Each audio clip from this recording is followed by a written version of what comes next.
നാഗരികതകൾ അഭിവൃദ്ധി പ്രാപിച്ച ശക്തരായ ചക്രവർത്തിമാർ വിശാലമായ സാമ്രാജ്യങ്ങൾ കെട്ടിപ്പടുത്ത വിജയങ്ങളുടെയും ചെറുത്തുനിൽപ്പിന്റെയും പ്രതിധ്വനികൾ ദശലക്ഷക്കണക്കിന് ആളുകളുടെ വിധിയെ രൂപപ്പെടുത്തിയ ഒരു നാട്. മൗര്യ ഗുപ്ത രാജവംശങ്ങളുടെ പ്രതാപം മുതൽ മുഗളന്മാരുടെ ശക്തിയും ബ്രിട്ടീഷുകാരുടെ കൊളോണിയൽ ഭരണവും വരെ ഇന്ത്യയുടെ ഭൂതകാലം ഉയർച്ചയുടെയും തകർച്ചയുടെയും ശക്തിയുടെയും കഥകളാൽ നിറഞ്ഞു നിൽക്കുന്നു. എന്നാൽ ഇന്ത്യയുടെ ഏറ്റവും വലിയ സാമ്രാജ്യങ്ങൾ എങ്ങനെയുണ്ടായി? അവയുടെ അന്തിമ പതനത്തിലേക്ക് നയിച്ചതെന്താണ്?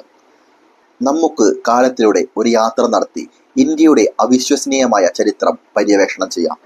ഇന്ത്യ മഹത്തായ രാജ്യങ്ങളുടെ നാടാകുന്നതിന് വളരെ മുമ്പ് സിന്ധു നദിയുടെ തീരത്ത് ഒരു പുരാതന നാഗരികത തഴച്ചു വളർന്നു. BC 3300 മുതൽ ആരംഭിച്ച സിന്ധു നദീതട സംസ്കാരം അതിന്റെ കാലഘട്ടത്തിലെ ഏറ്റവും പുരോഗമിച്ച ഒന്നായിരുന്നു.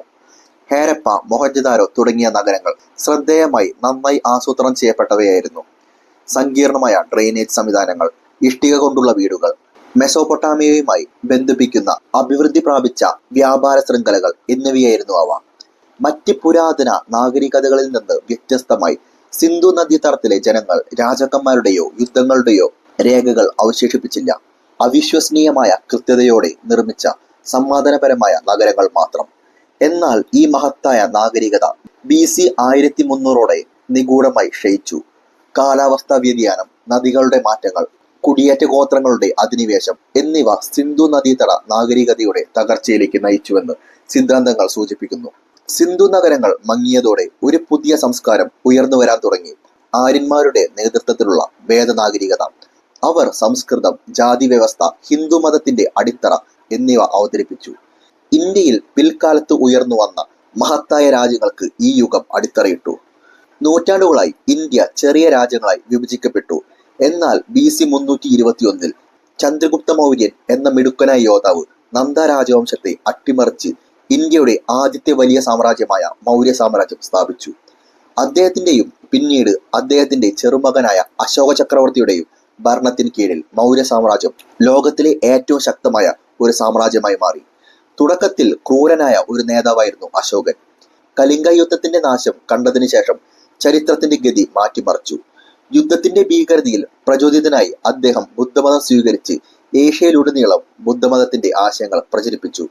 അദ്ദേഹം റോഡുകളും ആശുപത്രികളും കൽത്തൂണുകളിൽ ലിഖിതങ്ങളും നിർമ്മിച്ചു. ഇന്നും അവ കാണാം. മൗര്യ സാമ്രാജ്യം അതിന്റെ ഉന്നതിയിലായിരുന്നപ്പോൾ ഇന്ത്യൻ ഉപഭൂഖണ്ഡത്തിന്റെ ഏതാണ്ട് മുഴുവൻ പ്രദേശങ്ങളും ഉൾക്കൊണ്ടിരുന്നു. എന്നാൽ അശോകന്റെ മരണശേഷം ദുർബലരായ ഭരണാധികാരികൾക്ക് സിംഹാസനം കിട്ടി. പിന്നീട് BC 185 ആഭ്യന്തര സംഘർഷങ്ങളിലും വിദേശ ശക്തികളുടെ ആക്രമണങ്ങളിലും മൗര്യ സാമ്രാജ്യം തകർന്നു. ആദ്യത്തെ മഹത്തായ ഇന്ത്യൻ സാമ്രാജ്യം വീണു. പക്ഷേ അതിന്റെ ഭരണം, നയതന്ത്രം, മതസഹിഷ്ണുത എന്നിവയുടെ ലെഗസി തുടർന്നു. നിരവധി നൂറ്റാണ്ടുകൾക്ക് ശേഷം ഗുപ്ത സാമ്രാജ്യത്തിന് കീഴിൽ ഇന്ത്യ അതിന്റെ സുവർണ കാലഘട്ടത്തിലേക്ക് പ്രവേശിച്ചു. AD 319 ചന്ദ്രഗുപ്തൻ ഒന്നാമൻ സ്ഥാപിച്ച ഗുപ്ത ഡൈനാസ്റ്റി സമൃദ്ധിയുടെയും ശാസ്ത്രീയ പുരോഗതിയുടെയും കലാവൈഭവത്തിന്റെയും ഒരു കാലഘട്ടത്തിലൂടെയാണ് ഭരിച്ചത്. ഈ സമയത്ത് ആര്യഭട്ടയെ പോലെയുള്ള മഹാനായ പണ്ഡിതന്മാർ പൂജ്യത്തിന്റെയും ഗ്രഹചലനത്തിന്റെയും ആദ്യകാല ആശയങ്ങൾ വികസിപ്പിച്ചെടുത്തു. ശസ്ത്രക്രിയയുടെ പിതാവായ സുശ്രുതൻ സങ്കീർണമായ വൈദ്യശാസ്ത്ര കണ്ടുപിടുത്തങ്ങൾ നടത്തി.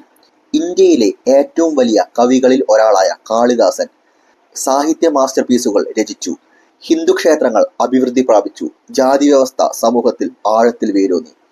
എന്നാൽ എല്ലാ സാമ്രാജ്യങ്ങളെയും പോലെ ഗുപ്തരും ക്ഷയിക്കാൻ തുടങ്ങി. മധ്യേഷ്യയിൽ നിന്നുള്ള ഹൂണ ആക്രമണങ്ങൾ, ആഭ്യന്തര സംഘർഷങ്ങൾ, ഛിന്നഭിന്നമായ ഭരണകൂടം എന്നിവ AD 550 ഗുപ്തന്മാരുടെ പതനത്തിലേക്ക് നയിച്ചു. സുവർണ കാലഘട്ടം അവസാനിച്ചു. ഇന്ത്യ വീണ്ടും ചെറിയ പ്രാദേശിക രാജ്യങ്ങളുടെ ഒരു കാലഘട്ടത്തിലേക്ക് വീണു. 12ാം നൂറ്റാണ്ടോടെ മധ്യേഷ്യയിൽ നിന്നുള്ള ഒരു പുതിയ അധിനിവേശ തരംഗം ഇന്ത്യ കണ്ടു. തുർക്കികളും അഫ്ഗാനികളും. മുഹമ്മദ് ഗോറിയുടെ നേതൃത്വത്തിൽ അവർ രജപുത്രരെ പരാജയപ്പെടുത്തി AD 1206 ഡൽഹി സുൽത്താനേറ്റ് സ്ഥാപിച്ചു. 300 വർഷത്തിൽ ഏറെയായി തുടർച്ചയായി 5 രാജവംശങ്ങൾ ഇന്ത്യ ഭരിച്ചു. മാലുക്, ഖിൽജി, തുഗ്ലക്, സായിദ്, ലോധി ഇവയാണ് ആ 5 രാജവംശങ്ങൾ. അലാവുദ്ദീൻ ഖിൽജിയെ പോലെയുള്ള ഭരണാധികാരികളുടെ കീഴിൽ ഇന്ത്യ വലിയ തോതിലുള്ള പ്രദേശ വികാസത്തിന് സാക്ഷ്യം വഹിച്ചു. പേർഷ്യൻ ഇസ്ലാമിക് സംസ്കാരത്തിന്റെ വരവോടെ ഇന്ത്യൻ കലയും വാസ്തുവിദ്യയും ഒരു പുതിയ രൂപം കൈവരിച്ചു. കുത്തബ് മിനാർ, അലേ ദർവാസ, ഗ്രാൻഡ് മോസ്ക് എന്നിവ നിർമ്മിക്കപ്പെട്ടു. എന്നിരുന്നാലും ഡൽഹി സുൽത്താനേറ്റ് പലപ്പോഴും ദുർബലമായ നേതൃത്വം, ആഭ്യന്തര കലാപം, മംഗോളിയൻ അധിനിവേശം എന്നിവയാൽ വലഞ്ഞു. 1526 ശക്തമായ ഒരു പുതിയ ശക്തി മുഗളന്മാർ ഡൽഹി സുൽത്താനേറ്റിനെ അട്ടിമറിച്ചു. ബാബറിന്റെ നേതൃത്വത്തിൽ മുഗളന്മാർ ലോകത്തിലെ ഏറ്റവും സമ്പന്നവും സ്വാധീനവുമുള്ള ഒരു സാമ്രാജ്യം സ്ഥാപിച്ചു. അദ്ദേഹത്തിന്റെ ചെറുമകനായ അക്ബർ ചക്രവർത്തി സാമ്രാജ്യം വികസിപ്പിക്കുകയും മതപരമായ സഹിഷ്ണുത അവതരിപ്പിക്കുകയും ശക്തമായ ഒരു ഭരണ സംവിധാനം കെട്ടിപ്പടുക്കുകയും ചെയ്തു. മുഗളന്മാർ അധികാരത്തോടും ചാരുതയോടും കൂടി ഭരിച്ചു. താജ്മഹൽ, ചെങ്കോട്ട തുടങ്ങിയ ഇന്ത്യയിലെ ഏറ്റവും മികച്ച വാസ്തുവിദ്യ അത്ഭുതങ്ങളിൽ ചിലത് സൃഷ്ടിച്ചു. എന്നാൽ മുഗളന്മാരുടെ പതനം ഔറംഗസീബിന്റെ കീഴിൽ ആരംഭിച്ചു. അദ്ദേഹത്തിന്റെ കർശനമായ നയങ്ങളും അനന്തമായ യുദ്ധങ്ങളും സാമ്രാജ്യത്തിന്റെ വിഭവങ്ങൾ ഇല്ലാതെയാക്കി. മറാത്തകളും സിഖുകാരും രജപുത്രരും കലാപം നടത്തി മുഗൾ നിയന്ത്രണം ദുർബലപ്പെടുത്തി. 1857 കലാപത്തിന് ശേഷം ബ്രിട്ടീഷുകാർ അവസാനത്തെ മുഗൾ ഭരണാധികാരിയായ ബഹദൂർ ഷാ സഫറിനെ സ്ഥാനഭ്രഷ്ടനാക്കി. 300 വർഷത്തിലധികം നീണ്ടുനിന്ന മുഗൾ ഭരണം അവസാനിച്ചു. മുഗളന്മാരുടെ പതനത്തിന് ശേഷം ബ്രിട്ടീഷ് ഈസ്റ്റ് ഇന്ത്യ കമ്പനി ഇന്ത്യയുടെ മേൽ നിയന്ത്രണം നേടി. 1858 ബ്രിട്ടൻ ഔദ്യോഗികമായി ഇന്ത്യയെ ഒരു കോളനിയാക്കി. നയതന്ത്രത്തിന്റെയും ബലപ്രയോഗത്തിന്റെയും സംയോജനത്തോടെ ഭരണം നടത്തി. ബ്രിട്ടീഷുകാർ റെയിൽവേ, ആധുനിക വിദ്യാഭ്യാസം, നിയമ സംവിധാനങ്ങൾ എന്നിവ അവതരിപ്പിച്ചപ്പോൾ അവർ ഇന്ത്യയുടെ സമ്പത്ത് ചൂഷണം ചെയ്യുകയും ദാരിദ്ര്യവും ക്ഷാമവും ഉണ്ടാക്കുകയും ചെയ്തു. ഇന്ത്യക്കാർക്കിടയിലെ അസംതൃപ്തി മഹാത്മാഗാന്ധി, സുഭാഷ് ചന്ദ്രബോസ്, ഭഗത് സിംഗ്, ജവഹർലാൽ നെഹ്റു തുടങ്ങിയ നേതാക്കൾ നയിച്ച ഒരു പൂർണ്ണ തോതിലുള്ള സ്വാതന്ത്ര്യ പ്രസ്ഥാനമായി വളർന്നു. അഹിംസാത്മകമായ പ്രതിഷേധങ്ങൾ, വിപ്ലവകരമായ പ്രവർത്തനങ്ങൾ, ബഹുജന പ്രക്ഷോഭങ്ങൾ എന്നിവയിലൂടെ ഇന്ത്യ സ്വാതന്ത്ര്യത്തിനായി പോരാടി. ഒടുവിൽ 200 വർഷത്തെ ബ്രിട്ടീഷ് ഭരണത്തിനു ശേഷം 1947 ഓഗസ്റ്റ് 15 ഇന്ത്യ സ്വതന്ത്രമായി. എന്നാൽ ഈ വിജയത്തിന് ഒരു വലിയ വില നൽകേണ്ടി വന്നു. ഇന്ത്യയും പാകിസ്ഥാനും വിഭജിക്കപ്പെട്ടു. ഇത് ചരിത്രത്തിലെ ഏറ്റവും വലിയ മനുഷ്യ കുടിയേറ്റങ്ങളിലൊന്നിലേക്ക് നയിച്ചു.